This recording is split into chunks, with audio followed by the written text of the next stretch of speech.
인간은 누구나 자기 자신을 이해하고 규정하려고 노력합니다. 인간의 자기 규정은 대체로 두 가지 차원인 사회적 역할과 존재의 양식을 통해서 이루어집니다.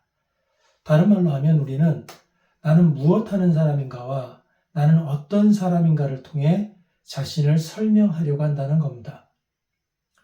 사람이 어린 시절에는 주로 사회적 역할에 관심을 가집니다.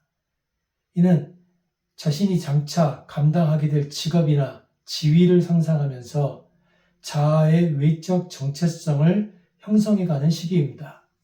예컨대 나는 연예인이 되겠다, 나는 학자가 되겠다, 나는 판사가 되겠다 라는 식의 진술, 모든 자신이 미래에 수행하고자 하는 역할을 통해서 자기 존재를 규정하려는 시도입니다.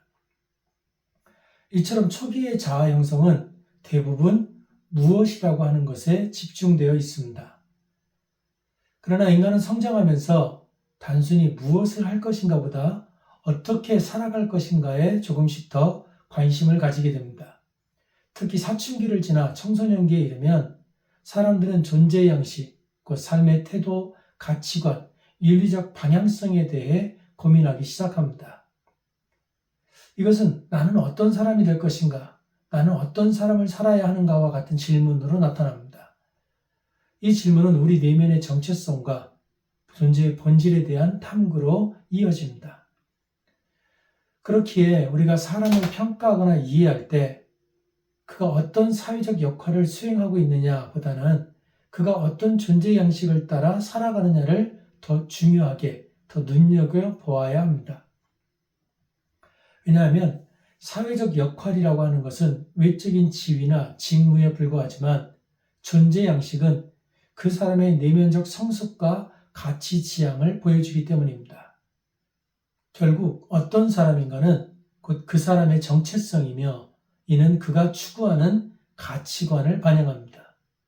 이러한 논의를 바탕으로 우리는 그리스도인의 삶을 되묻게 됩니다. 그리스도인은 단순히 교회에 다니는 사람, 목회자, 봉사자라는 사회적 역할로만 정의되지 않습니다. 그보다 중요한 것은 그리스도인이 어떤 존재 양식, 즉 어떤 삶의 태도와 가치관을 추구하며 살아가느냐입니다. 그리스도인은 예수 그리스도의 사랑과 진리를 따라 살고자 하는 존재이며 이는 외적 역할을 넘어서 내면의 방향성을 결정짓는 요소가 됩니다. 외적으로 보면 그리스도인은 무엇이든지 될 수 있습니다. 우리가 선택한 직업이나 역할은 하나님의 마음에 합한 삶을 제한하지 않습니다. 연예인이든 교사든 정치인이든 학자든 그것이 타인을 해하거나 사회를 무너뜨리는 일이 아니라면 우리는 자유롭게 우리의 소명을 선택할 수 있습니다.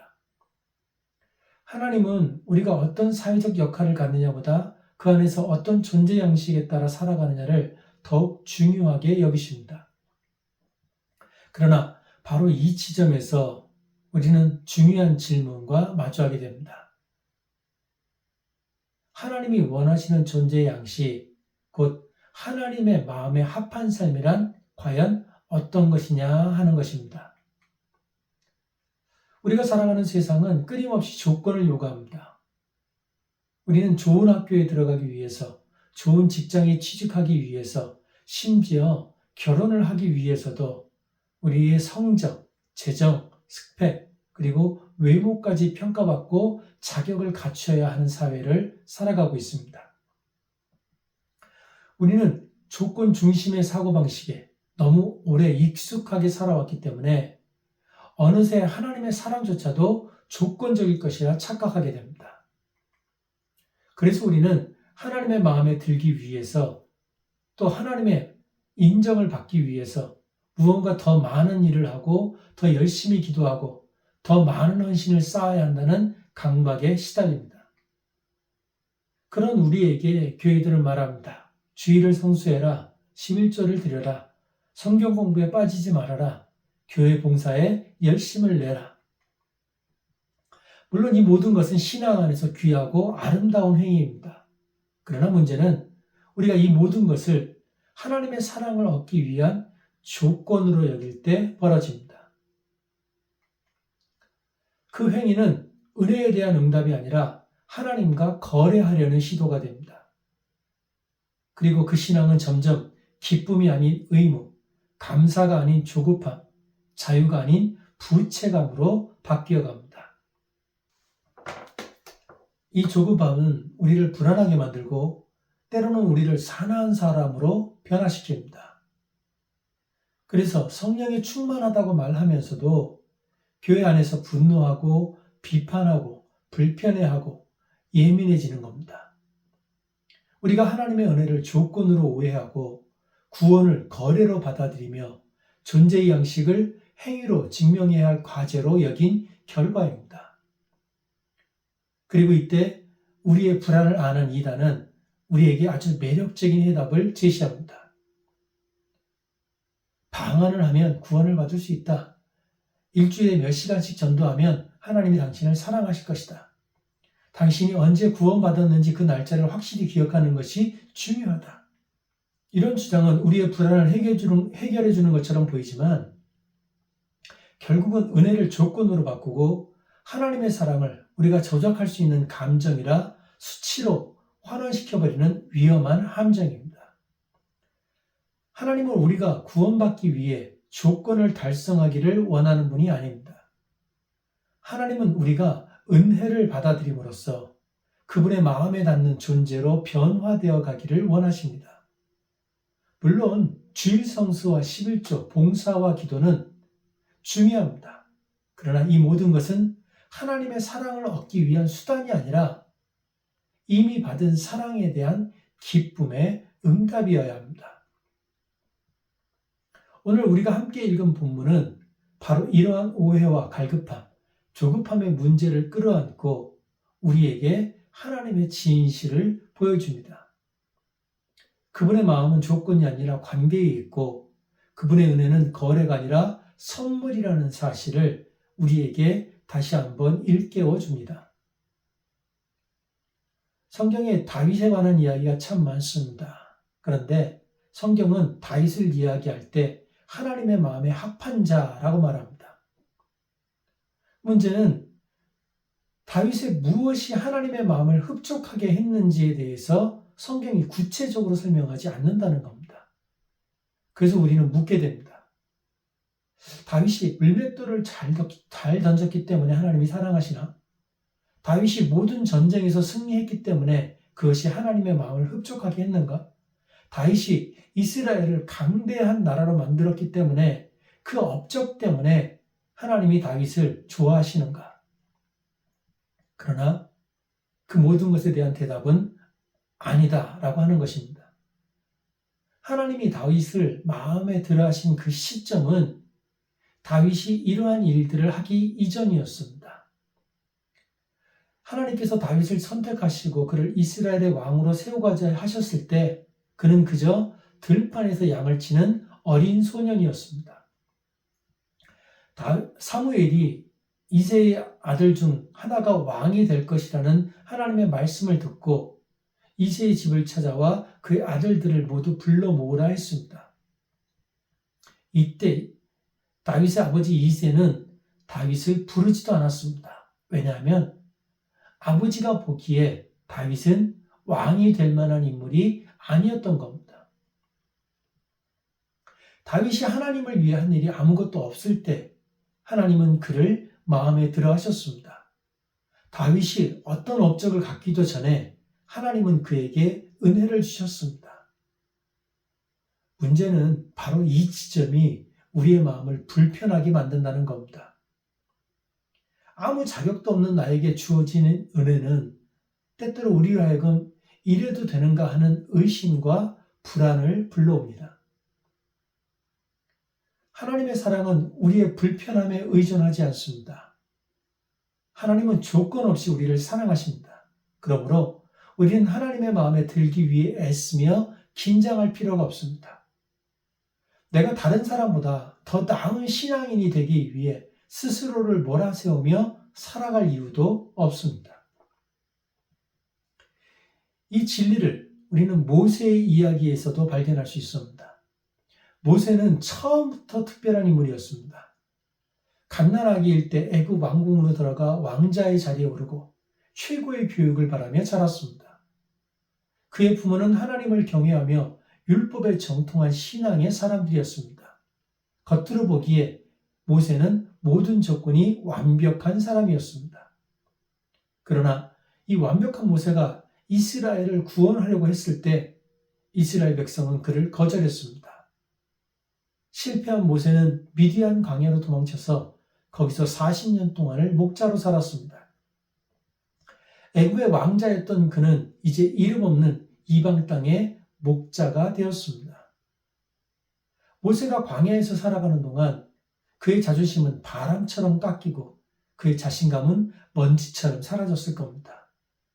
그리고 이제 그는 아무것도 할 수 없는 80세의 노인이 되었고 자신의 인생이 끝났다고 여겼을 겁니다. 그런데 모세가 나는 이제 아무것도 할 수 없다라고 여기던 바로 그 순간 하나님이 모세를 찾아오셨습니다. 그런데 하나님의 찾아오심은 큰 불기둥이나 천둥 소리가 아니라 광야에서 흔히 보이는 떨기나무의 불꽃, 곧 사라질 것 같은 연약하고 작디 작은 불로 나타나셨습니다. 이 장면은 하나님이 찾으시는 사람은 조건을 갖춘 사람이 아니라 하나님의 부르심 앞에 귀를 기울일 수 있는 사람이라는 것을 보여줍니다. 자신의 무능을 받아들이는 사람, 자신의 능력을 내려놓는 사람, 바로 그런 사람이 하나님의 사명을 맡게 됩니다. 바울은 어떤 사람이었습니까? 그는 난지 8일 만에 할례를 받고 이스라엘 족속이었으며 베냐민 지파요 히브리인 중에 히브리인이었습니다. 율법으로는 바리새인이었고 열심으로는 교회를 박해하였고 율법의 의로는 흠이 없는 사람이었습니다. 그는 당대 최고의 가문, 최고의 교육, 최고의 열정을 가진 사람이었습니다. 누구도 그의 배경을 무시할 수 없었고 누구도 그의 경건과 헌신을 흠잡을 수 없었습니다. 그런데 그 바울이 아주 놀라운 고백을 합니다. 무엇이든지 내게 유익하던 것을 내가 그리스도를 위하여 해로 여긴다. 내 주 그리스도 예수를 아는 지식이 가장 고상하기 때문이다. 내가 그를 위하여 모든 것을 잃어버리고 배설물로 여긴다. 그리스도를 얻고 그 안에서 발견되고자 한다. 여기서 바울은 분명하게 말합니다. 자신을 채웠던 것을 내려놓고 그리스도 예수를 아는 지식, 곧 하나님의 은혜 안에서 존재하는 삶이 가장 고귀하다고 고백합니다. 바울은 자기의 학식으로, 자기의 배경으로, 자기의 열정으로 하나님 나라를 이루겠다고 하지 않습니다. 그는 내 말과 전도함이 설득력 있는 지혜의 말이 아니요 오직 성령의 나타나심과 능력으로 하였다라고 고백합니다. 바울의 사역에는 여전히 열정과 학식, 경험이 함께 있었지만 그는 그 모든 것을 하나님의 주도권 아래 놔뒀습니다. 그는 그의 열정과 학식, 경험, 그 모든 것을 이끄시는 힘이 하나님 한 분뿐이라고 고백했습니다. 그렇게 그가 스스로를 비우고 자기를 내려놓았을 때 그 빈자리에 하나님의 은혜가 채워졌고 하나님의 은혜가 능력이 되어서 그의 사역을 이끌어갔습니다. 교회는 무엇하는 것입니까? 교회는 성경 지식을 가르쳐주는 것입니까? 교회는 무너진 가정을 세우는 것입니까? 교회는 무너진 인간관계를 회복시키는 것입니까? 교회는 사람들의 필요를 채워주는 것입니까? 아닙니다. 교회는 이처럼 무엇을 이루어가는 곳이 아닙니다. 교회는 지식이나 회복, 치유를 제공하는 곳이기 이전에 우리가 하나님 앞에서 스스로 자기를 비우는 것입니다. 교회는 그곳에 들어와 예배하고 교제하는 모든 이가 자기 안에 있는 것들을 비우는 곳입니다. 우리가 우리를 비울 때 그 빈자리를 하나님이 채우십니다. 그렇게 하나님의 은혜로 채워진 우리의 존재는 곧 하나님의 능력이 이 땅에 드러나는 통로가 됩니다. 목회자 역시 마찬가지입니다. 오늘날 여러 교회가 목회자를 청빙할 때 사역계획서라고 하는 것을 요구합니다. 그런데 도대체 아직 그 교회 성도가 누구인지 어떤 상태인지 아무것도 알지 못하는 상태에서 그가 어떻게 계획을 세울 수 있습니까? 설령 그가 그 교회에 대해서 모든 것을 다 안다고 해도 목회자는 그 교회에 가서 내가 무엇을 이루겠다고 말할 수 있는 사람이 아닙니다. 목회자는 교회를 위해 할 수 있는 것이 아무것도 없는 무능한 사람입니다. 목회자는 자신의 무능함을 깨달았기에 하나님만을 의지하는 사람입니다. 목회자는 나는 무능하지만 하나님은 전능하시다는 것을 믿는 사람입니다. 목회자는 나는 가난하지만 하나님을 부유하심을 믿는 사람입니다. 목회자는 나는 초라하지만 하나님은 영광스러우신 분임을 믿는 사람입니다. 그래서 목사는 자신이 채웠던 것을 내려놓고 하나님의 능력으로 그 빈자리가 채워지기를 기도하는 사람입니다. 자기를 비운 그 빈 곳에 하나님의 은혜가 채워지고 그 은혜가 사역의 힘이 되기를 구하는 사람입니다. 오늘 우리 모두가 하나님 앞에서 자신을 내려놓는 은혜를 누릴 수 있기를 바랍니다. 우리를 비우면 하나님이 우리를 채우십니다. 우리를 비우면 하나님이 우리와 함께 일하십니다. 우리를 비우면 하나님의 능력이 우리의 가족, 우리의 관계, 우리의 일터, 우리의 교회를 통해 드러나게 됩니다. 바울이 그리스도를 위해 모든 것을 배설물로 여긴 것처럼 다윗이 아무런 조건 없이 하나님께 선택받았던 것처럼 모세가 아무것도 할 수 없다고 느꼈을 때 하나님께서 부르셨던 것처럼 오늘 우리도 자신을 비움으로 하나님의 등불이 되어 이 시대를 밝히는 사람이 되기를 소망합니다.